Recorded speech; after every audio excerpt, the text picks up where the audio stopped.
Kembali lagi di Cerita Cinta Channel. Jangan lupa like, comment, and subscribe ya. Terima kasih. Sesampainya di kediaman Marvel, mereka menelan kekecewaan, tak menemukan siapapun. Bahkan Joe yang biasanya pasti di sana pun tak ada. "Kita ke gudangnya, mungkin dia di sana," cetus Lord. George mengangguk. Mereka kembali membelah jalanan kota Helsinki menuju sebuah desa yang sangat jauh dari kota, di mana gudang narkoba milik Marvel berada. Lord mengetahuinya karena ia sudah lama mengenal Marvel. "Sepi, sepertinya tak ada orang," ujar Joe setelah mengamati kondisi satu-satunya bangunan yang terlihat seperti tempat peternakan sapi itu. Bahkan ada sapi juga di sana. Lord dan George mengacak-acak rambut mereka bersamaan. "Mungkin Marvel membawanya pergi," tebak George. "Aku akan mencoba menghubunginya." Lord mengeluarkan ponselnya. Ia menghubungi nomor Marvel. Berulang kali ia mencoba menelpon nomor itu, tapi tetap tak tersambung. "Nomornya tak aktif. Aku akan mencoba menghubungi Gabby." "Sampai mati pun kau tak akan bisa menghubungi nomor anakmu itu. Dia mengganti ponsel beserta nomornya." Lord dan George kembali lagi ke mobil milik George. Mereka belum istirahat sama sekali.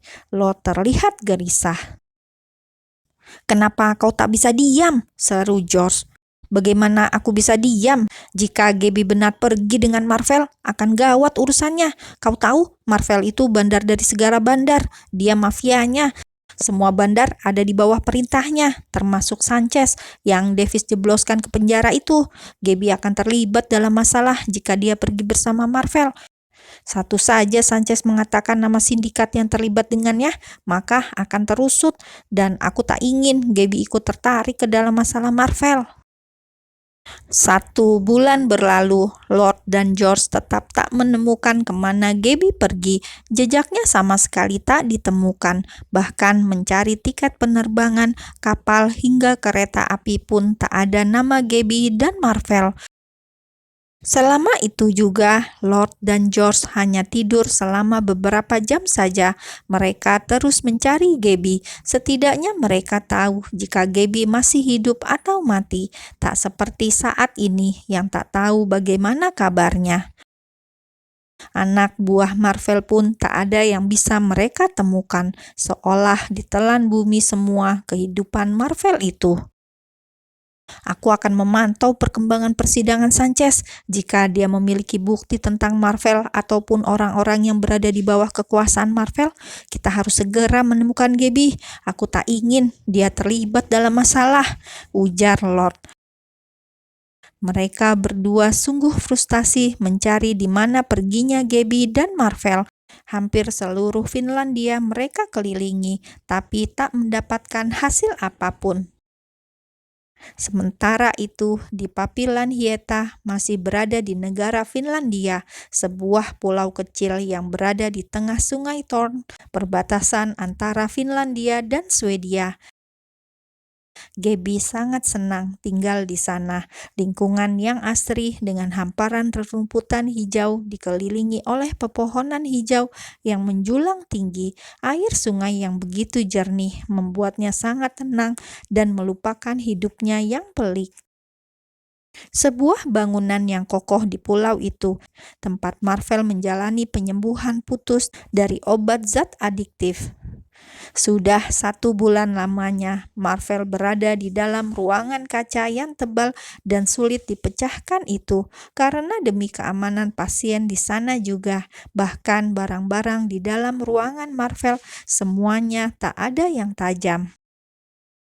Gabby melihat Marvel yang masih meringkuk di atas kasur dengan tubuh yang terus gemetaran, menggigil. Matanya pun terlihat sangat sayu seperti orang yang tak sehat. Terkadang dia juga melihat Marvel mengalami sakau yang di matanya terlihat sangat menyakitkan. Hatinya terasa teriris melihat perjuangan pria itu. "Sebesar itu perjuanganmu, bagaimana bisa aku tak menghargaimu?" gumam Gabby. Mungkin 1 atau 2 bulan lagi jika kondisinya mulai membaik, kita akan melakukan tahap rehabilitasi non-medis, ujar terapis yang menemani Gaby untuk melihat Marvel. Gaby tak menanggapi, ia hanya mendengarkan saja apa yang dijelaskan oleh terapis itu. Setelah melihat kondisi Marvel, Gaby kembali ke rumah kecil yang tak jauh dari gedung yang paling besar itu. Di sana dia tinggal bersama dengan terapis yang membantu penyembuhan Marvel. Keesokan harinya, Gaby kembali ke gedung rehabilitasi. Setiap pagi, ia yang akan mengantarkan makanan untuk Marvel. Terapis sudah memperingatkan Gaby jika Marvel masih sangat sensitif dan bisa mengamuk kapan saja, sehingga Gaby harus hati-hati. Bahkan sedikit sentuhan pun bisa terasa sakit oleh orang yang sedang menjalani putus obat. Klek, pintu itu terbuka. Gaby mengulas senyumnya saat Marvel melihat ke arahnya. Tubuh pria jangkung itu sangat memprihatinkan. Lemas, seolah tak bertenaga. Tak seperti biasanya, Gaby melihat Marvel. Sarapanmu, Gaby ikut duduk di lantai bersama dengan Marvel yang tengah menekuk kedua kakinya dan memeluk kaki itu. Sakit, lirih Marvel mengibah, bahkan ia sampai menangis karena tubuhnya yang begitu terasa menyakitkan, rasa sakit yang tak terdefinisikan, bahkan tak pernah ia rasakan sebelumnya. Sabar, ini konsekuensi yang harus kau hadapi, kau harus kuat melawannya. Sekarang kau makan dulu, aku akan menyuapimu. Marvel mengangguk mengiyakan. Gaby mulai memegang sendok plastik itu dan mengambil makanan di piring plastik itu. Semua barang yang digunakan haruslah aman dan tak membahayakan. Dengan telaten, Gaby menyuapi Marvel. Sesekali, Gaby bercerita dan memberikan motivasi pada Marvel agar terus memiliki semangat untuk sembuh. Ayo kita menikah setelah kau sembuh, ujar Gaby saat makanan di piring itu telah habis. Ia ingin memberikan semangat dan motivasi pada Marvel agar terus berjuang. Lagi pula, tak ada alasan juga untuknya tak membalas cinta Marvel. Marvel mengangkat kepalanya untuk melihat wajah Gaby. Entahlah, ia seolah belum bisa mencerna apa yang disampaikan oleh Gaby. Marvel hanya terdiam tanpa menanggapi. Gaby juga memahaminya, memang seperti itu adanya. Kondisi Marvel ada kalanya tak bisa merasakan kebahagiaan. 8 bulan kemudian, sudah 9 bulan lamanya Marvel menjalani rehabilitasi. Marvel sudah bisa menjalani aktivitas normal, namun masih harus dalam pemantauan karena namanya pecandu bisa saja tergiur lagi untuk memakainya. Terapis pun sudah menyampaikan hal itu pada Gaby. Penyembuhan Marvel tergolong cepat karena diperkirakan sampai 1 tahun baru bisa menjalani kehidupan normal. Tapi ternyata tekad Marvel begitu kuat. Terima kasih atas bantuannya, ujar Marvel pada seluruh orang yang membantu penyembuhannya. Sama-sama, ingat perjuangan Anda untuk putus obat bagaimana? Jangan sampai terjerumus lagi ke dalamnya, ujar sang terapis. Marvel mengangguk, ia tak akan mendekati barang itu lagi. Rasa sakit yang sudah ia lewati membuatnya berpikir 2 kali jika akan menggunakan obat-obat terlarang lagi. Lagi pula, ia sudah menemukan orang yang mau mendampinginya, yang mau menemaninya. Ia tak akan merasa kesepian lagi.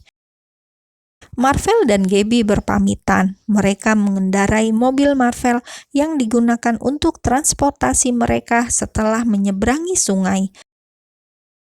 Marvel terus menggenggam erat tangan Gaby. Ia sangat bahagia. Sesekali ia menengok ke arah wanita cantik di sampingnya yang semakin cantik ia lihat. Ia menebar senyumnya terus-menerus. Perhatikan jalannya, Gaby menunjuk ke depan. Ia begitu malu dilihat oleh Marvel seperti itu. Marvel mengecup punggung tangan Gabby. Aku sangat bahagia, akhirnya cintaku terbalaskan. Gabby menarik tangannya agar terlepas. Dia tak bisa dengan perlakuan manis seperti itu. Kenapa dilepas? Apa kau tak suka aku genggam tangannya? Ada perasaan kecewa yang menyelimuti hati Marvel. Tidak, bukan seperti itu. Aku hanya tak terbiasa dengan suasana yang romantis dan manis. Gabby mencoba meyakinkan Marvel. Tangan Marvel terulur menyentuh pipi Gabby saat mobilnya berhenti di lampu merah. Kau harus terbiasa, aku akan menghujanimu dengan perlakuan romantis dan manisku setiap hari. Kau tak bisa menarik ucapanmu lagi. Kau mengatakan akan menikah denganku setelah aku sembuh. Iya, aku tak melupakannya. Wanita yang tadinya jika berkata selalu galak itu pun menjawab dengan sangat lembut dan menenangkan. Sepanjang perjalanan, Marvel tak pernah memudarkan senyumnya. Gabby pun demikian. Ia juga ikut senang melihat Marvel. Ia akan terus mencoba membangun cintanya untuk Marvel. Meskipun di dalam hatinya masih ada rasa untuk George, tapi ia lebih memilih mengikuti pikirannya, logikanya, daripada hatinya.